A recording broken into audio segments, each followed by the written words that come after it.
Casting Morning Pitching Podcast. I should have taken off the music. Here we go. What is happening? Welcome to the Plus Pitch Podcast, Morning Pitching Podcast from PitcherList.com. My name is Nick Pollack. Today is April 2nd, and yes, we are going to talk about baseball.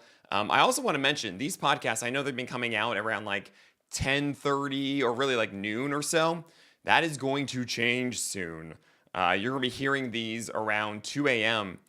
Moving forward as I'm moving in to my apartment. And that means when I write the roundup at night, I'm going to be following it with this podcast as I'm also not doing streamers on this anymore. Part of the reason why I saved the podcast for the next day was streamers. But let's be honest, guys, you have the article. It's right there. It's very straightforward. If you have any extra questions about the streamers, you can just come on to my morning podcast on playback.tv/pitcherlist at 10 a.m. Eastern time every single morning. And yeah, if there's baseball on, stop what you're doing. Don't watch baseball alone. Just go to playback.tv/pitcherlist. If you haven't done it yet, just do it once when a game is going on. You'll understand why we're doing it, why it's so fun. You will be able to just watch the game with the community. And it's not DFS and sports betting. It is not brotastic. We are not cursing and being, trolls and angry at each other. Like, you can just ask your questions. You'll get good, smart answers back from passionate baseball fans. It's incredible. It's free, by the way. So just go to playback.tv/pitcherlist when you're watching baseball. Stop watching baseball alone. Now, if you are watching this on YouTube, as you should, because we have the Plus Pitch Podcast on YouTube now, and you'll see the glorious, oh my gosh, look at this glorious image from Justin Paradis. It's the EOV moment 37. And if you get that, I'm so happy you're a video game nerd like I am. This is a classic Street Fighter moment called Evo moment, and I just have been thinking about this pun for ages, and it's a really good looking graphic. Okay, so why is it the EOV moment?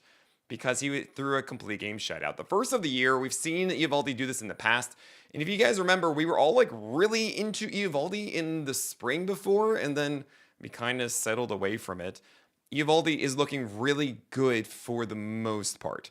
His curve is way different. It's much better than it used to be. That is awesome. Oh, thank you so much for that, Eovaldi. But, the fastball, 93.5. And I'm not saying that's like a death sentence. I'm just saying that we've been seeing 95 or so from Eovaldi's fastball. We've been seeing times like 94.5, but 93.5 I think is the lowest I've seen in a long time. And maybe it's because he did carry on through this game entirety of 99 pitches. Maddox, awesome to do that in front of his brother as a pitching coach. But it is a little weird. And it is also the worst fastball I've seen from him. It wasn't well commanded. The curve and the splitter were good. The cutter, it took over a bit, especially against the left-handers. I love that. It's all just like, hey, we're gonna keep rolling with Eovaldi. He's a Holly now. He was one of those guys like I got in drafts, but I didn't really emphasize more in the preseason, and I should have.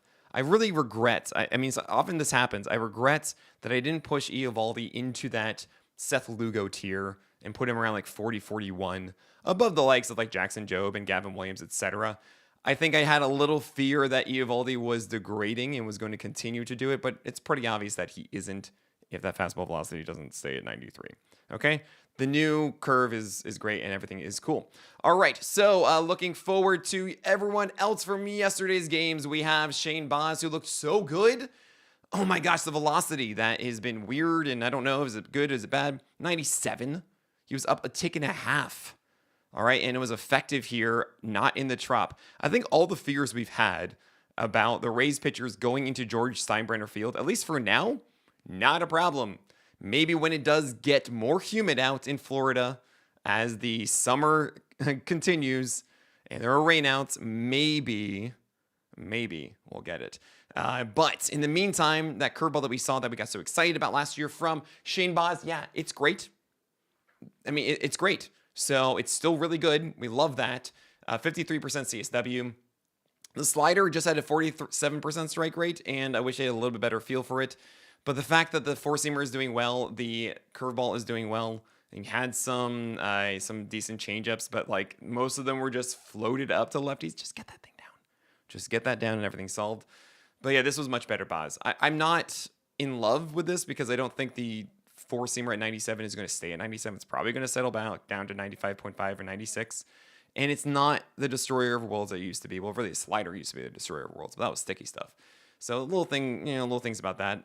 Casey Mize, well, you like the line. He was in Seattle, so you definitely streamed him here, and he got the streaming victory. I think I'm 6-0 right now. I've started seasons 0-7, so like that's shocking to me that I'm 6-0 right now with stream, but it really just showcases how deep starting pitching is. You can just stream all these guys because they're under 20% rostered, as there have been too many good starters, right? So Casey Mize was one of them. We got this one, 5.2 innings of 0 runs, 1 hit, 3 walks, and 6 Ks. There's a problem. And what we saw in the spring was 95.5 in the four-seamer, really good spotting of it. It was the foundation. Oh, 94 in this one is scary to me. If Mize isn't just destroying with this four-seamer, that means his split change, the splitter, I get him and Pollack sometimes mixed up. The splitter can't be a 47% strike pitch. I mean, it has some really good moments, don't get me wrong, but that's not quite right. And then you have the slider that we want to be this really good bridge pitch, 50% strike rate. So this isn't great. And all right, fine. What if Casey Mize is getting a good start, right? Remember, he was supposed to get the White Sox next, right? No, right. Jackson Jobe and Mize swapped. Jobe is getting the White Sox. So then who is Mize getting? Oh, the Yankees. Nope. I've dropped Casey Mize, guys. I'm telling you right now, there are so many awesome pitchers to go for. I'm swapping Casey Mize for Landon Robb in a league before Robb even goes tonight, because I don't want that start with Mize. I'm terrified of that start, and I don't feel as if you are missing out on an amazing 12-teamer play. It could be a Holly eventually. That could be the case, but I'm not going to invest in that right now. All right, I'm looking forward to other guys from yesterday. Forward? I don't know. Let's just move on. Michael King was an ace. Ace is going to ace here. You had worries about him not getting enough strikes last time. I certainly did. Under 60% on everything. 12 over 13 sinker strikes, and four-seamers were at 68%. You love to see that. The changeup was so much better. I know it wasn't a 60% strike rate, but the consistency of it, the location of it, so much better than what we've seen in the past. I absolutely love it. King Cole here for the King.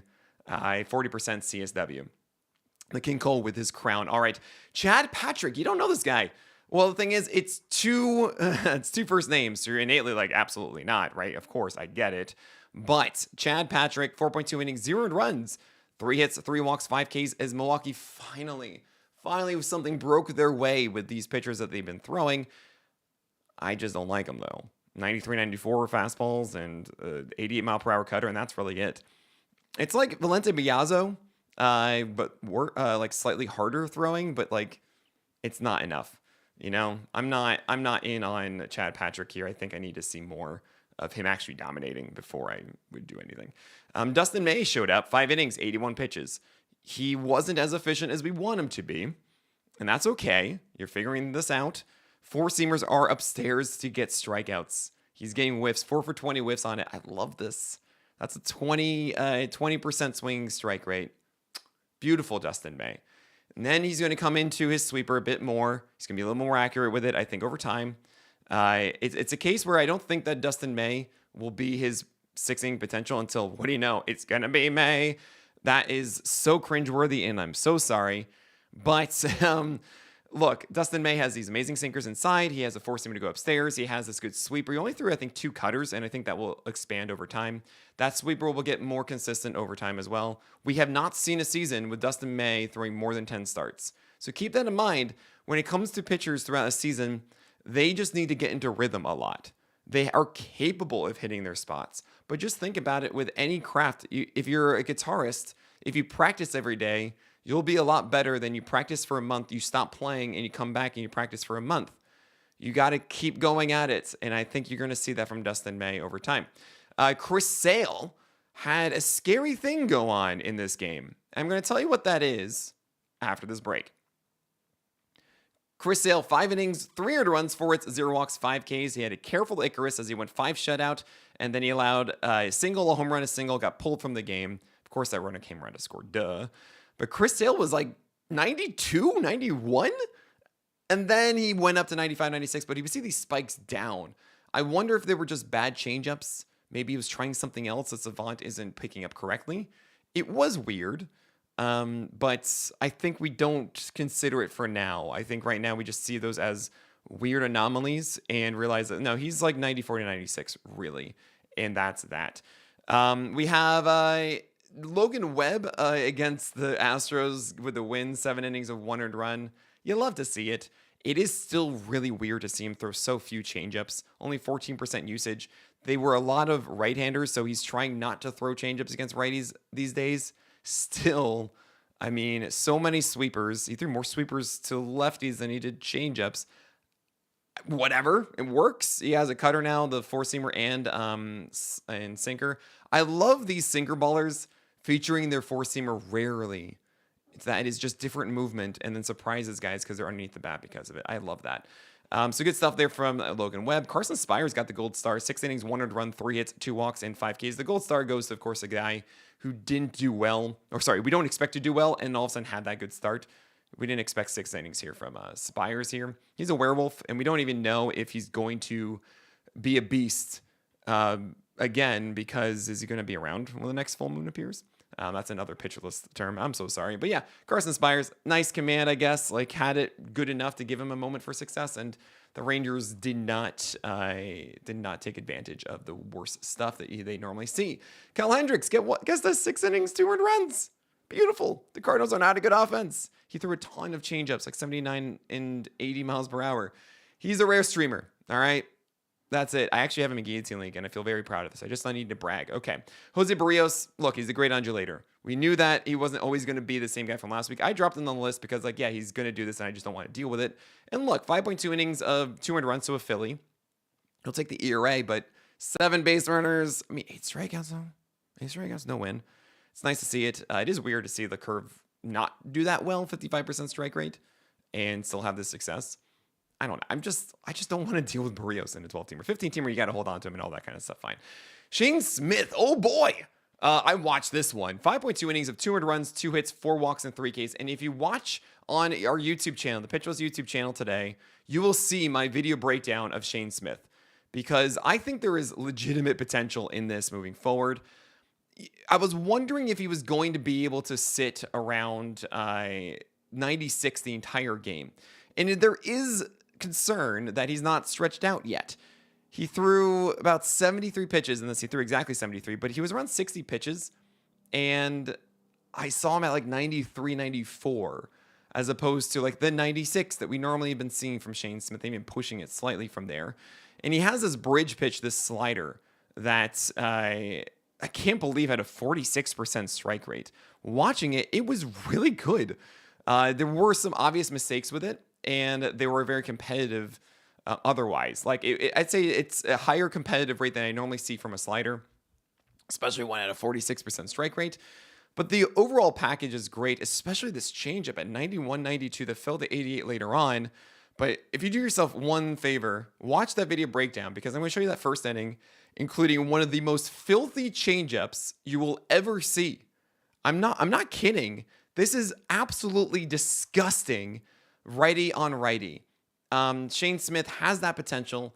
It will take some time. The Twins are also not a good offense, and I don't think that the slider is this amazing stuff pitch, but it is a bridge one, and the changeup is an amazing stuff pitch.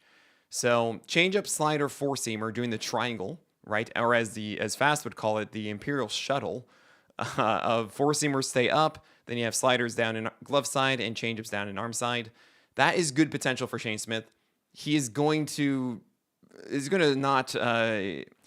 go long in games. He's going to have a smaller leash than others, shorter leash, because yeah, he is fatiguing. So be careful with that. Don't overextend Shane Smith against against like decent into great lineups.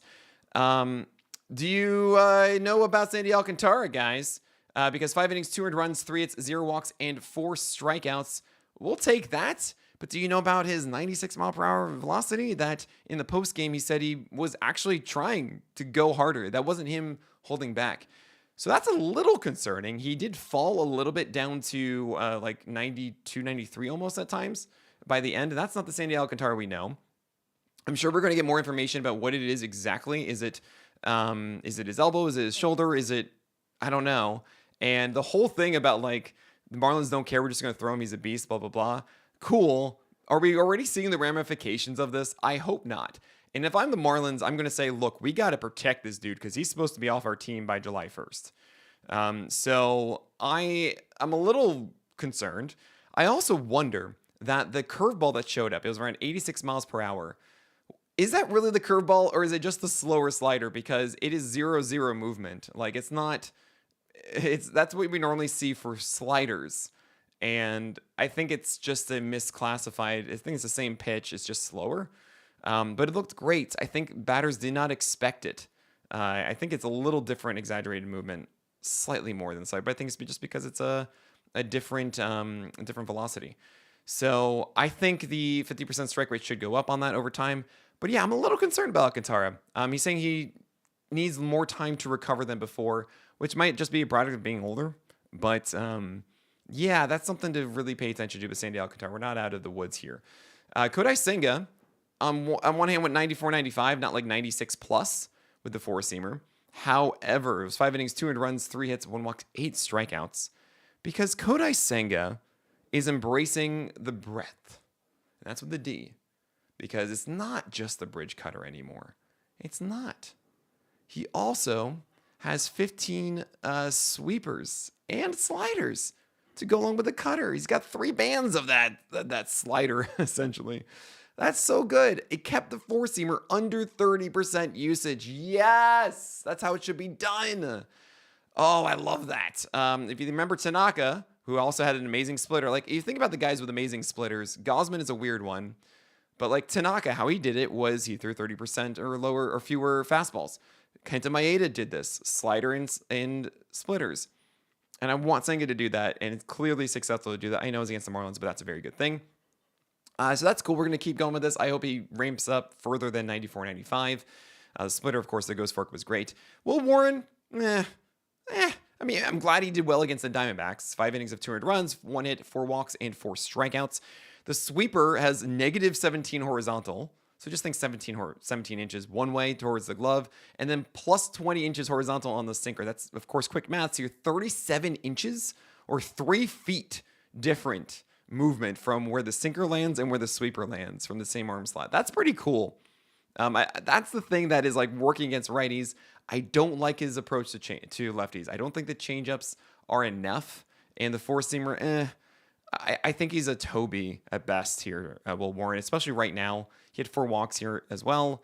I think you got to be careful with the Will Warren. I think a 15-teamer's fine. You can go after it, but I'm not quite sold yet. I think he needs he needs a fix for lefties.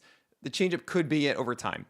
Corbin Burns against the Yankees, I was very scared of it, and he looked great initially, but then eventually settled on 98 pitches for just 4.1 innings. 2 earned runs, 4 hits, 3 walks. He had 8 strikeouts.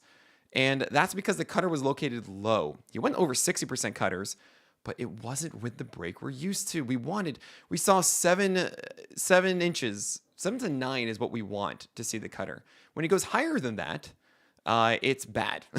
Essentially, what you should think about is you want drop. The closer to 0 and negative is drop. So when I say 17 inches of vert, that is good for a four-seamer. But for a cutter, especially Corbin Burns, you want it to be low. So you want to be at 7 or 9, really. Like, just get under 10. He's at 11. That's what we saw a lot of last year. It was more pedestrian of a season because of it. So, he didn't really have much else. There were really good curveballs in there, but this was a game of cutters and featuring curveball and friends. You know, like it wasn't really the complete picture. And I think that really got to Burns a bit here.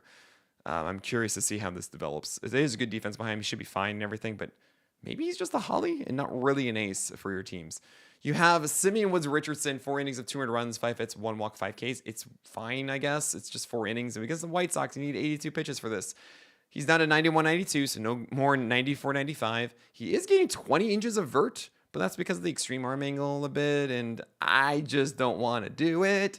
Matthew Liberatore, 6 innings of 300 runs, 6 hits, 0 walks, and 4 Ks. Hey, we'll take a poor quality start, but it's against the Angels, and I don't really think he's doing much that's exceptional here. 23% CSW, 4 whiffs. Matthew Liberatore is not the solution for you. Logan Allen, 2 first names. No way. 5.1 innings of 400 runs, 5 walks, 1 strikeout. Let's just It's just not cool. Michael Lorenzen, also 5.1 innings, 300 runs, 5 hits, 3 walks, 7 Ks. I'm surprised at 7 Ks, honestly. But yeah, I don't think you should be going after Michael Lorenzen in the slightest. There's not enough here. It is a desperate 15-teamer Toby kind of play. Hayden Wesneski, I've been labeling him as the worst Brandon Pfaadt, and maybe I shouldn't. It was 5 innings, 300 runs, 2 hits, 3 walks, and 6 Ks. Why? Because he only featured it 15% of the time. The sweeper, that is Brandon Pfaadt's main thing, and I thought it was Wesneski's thing. He only threw 24% to righties. Instead, this was 55% four-seamers, and he has near 7 feet of extension. I think that's the most interesting part about Wesneski is that he does have a decent foundation if you were to get really good movement or really just one of those filthy pitches and whatnot. And 7 for 48 whiffs, which essentially is a 15% swing strike rate on that four-seamer at 94.95 is pretty cool. And he had 88 and 89 mile per hour cutters underneath it.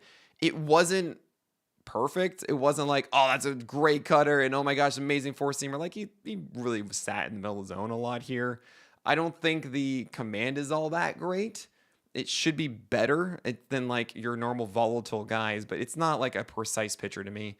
The sinker could be a really good pitch moving forward. And I don't like the I just don't really like what he's doing for the most part with this. He needs to be throwing more sinkers inside to right-handers. He needs to be throwing cutters inside to lefties. Throw the sweeper a ton to righties. It's just not quite enough. And maybe it's good enough because it's the Astros. 15-teamers, yeah, you keep holding on to Wisniewski. I think for 12-teamers, we're just okay. Trevor Williams, never Trevor. 10 hits. Yep. 300 runs in 5 innings. We are moving on there. And Logan Gilbert, tough first inning. And then he settled down pretty much. 5 innings, 300 runs, 5 hits, 1 walk, 10 strikeouts, 22 whiffs. He gained 1.5 inches of vert on the four-seamer to be around 18 inches. That's a big difference. 16 and a 0.3 versus 17.8. Huge benefit. Elite extension, you know this. And he earned 9 for 44 whiffs on the four-seamer. This was a game where he was cruising with a heater and just stuck with that. And he only threw 5% sliders to right-handers. Now, he threw 2 of them. That's it. They were both floated up and arm side. And I get the sense that Gilbert just didn't have the feel for it, which is strange because Gilbert threw more sliders than any other pitch last year. So it's weird. That's cool. And it's cool that the four-seamer is cooking. So hopefully the four-seamer keeps cooking. The adjustments made to the slider. And he's just incredible. I would love that. That'd be really cool, Logan Gilbert. Can you do that? Because this is the most encouraging start I've seen with that fastball, I think, ever. So we'll see. It was in Seattle. Just want to throw that out there. Justin Steele against the Athletics got the win. 6.2 innings, 400 runs, 7 hits, 1 walk, 6 Ks. He wasn't looking good early on. I mean, overall, it wasn't the best commanded Justin Steele game. However, it was 2 home runs. Okay, 2 2-run shots, first and third. And they were on 2 sliders down and in to right-handers that didn't get further enough down and in, I should say. Right? Otherwise, he made this work. And I think Justin Steele is someone that is very hard to hit typically, especially with his different fastballs. This four-seamer that changes between cut action and staying flat and staying up. And you also have different kinds of sliders. And I think Justin Steele is someone that once he gets into his groove, as we even saw last year, he came off the IL after the high hamstring injury, had a couple starts of whatever, and then bam, he was one of the best pitchers in baseball for 4 straight months. So we're all good with Steele. I'm not really worried about this. He's definitely looking a little bit better than the first game that we saw. Luis Severino was on the other side, and 5 earned runs in 6 innings, 6 hits, 3 walks, 6 Ks. You don't really need to go after Severino. He's fastball, sinker, and sweeper, which means that attacks against left-handers are kind of weird. And yeah, I'm not really into this a ton. And last but not least is Thomas Harrington. I know a lot of people were asking me, oh man, should we pick him up for his debut? First of all, no. Debuts are generally not games that you want to go for with guys. Second, Thomas Harrington, yeah, he's not very exciting. It's a 92 mile per hour heater with a splitter sweeper combo, and it's just, it's not good. He was also known as a control guy. We have someone on YouTube who just always says that Thomas Harrington equals George Kirby, and 4 walks and 2 Ks is obviously not that guy. It was a debut affecting things. I don't think that Thomas Harrington is the guy to go for. So you can just kind of ignore this one. And if you're wondering, where's Bubba Chandler? I thought it'd be Bubba Chandler. Well, unfortunately, we saw this in the spring. Pirates haven't stretched him out yet. We're not going to see Bubba Chandler until May 1st, May 15th, something like that. We're going to see the AAA starts. We'll get the signal from there, right? Once Bubba Chandler's up to 3, 4, 5 innings going strong in AAA, then we'll start banging on the door being like, yo, bring us our boy Bubba, because let's get to it. So I would say you can monitor Bubba Chandler starts with me on the morning streams. You can also use our PL Pro AAA data app, which is amazing. You can just follow these fastballs and see how guys are doing every single AAA game super quickly. It's the best way to just keep tabs on your minor league pitchers. So you should be doing that as well, and just monitor Bubba Chandler starts. He's like the only one. It's like him and Quinn Matthews and maybe Zebby, who threw 99 apparently in his AAA game yesterday. He hit that. That's awesome. I might want to consider that because, let's be honest, Simeon Woods Richardson and Chris Pollack, not really the best options for the Twins. So you might see that swap pretty soon. We'll see how that goes. But long story short, Thomas Harrington is not the guy. All right, that is it for today. Thank you all so much for joining me on this live episode of the Plus Pitch Podcast. You'll see this live Monday mornings at 2 a.m. 2 a.m., I guess, Sunday through Thursday nights. Moving forward, sometimes you might get it on the weekends. It really depends if I have that time in the morning. But that is it. So my name is Nick Pollack, and may your BABIPs be low and your strikeouts high. Thank you so much for joining me on the live stream, everybody. I'll see you tomorrow. Bye-bye.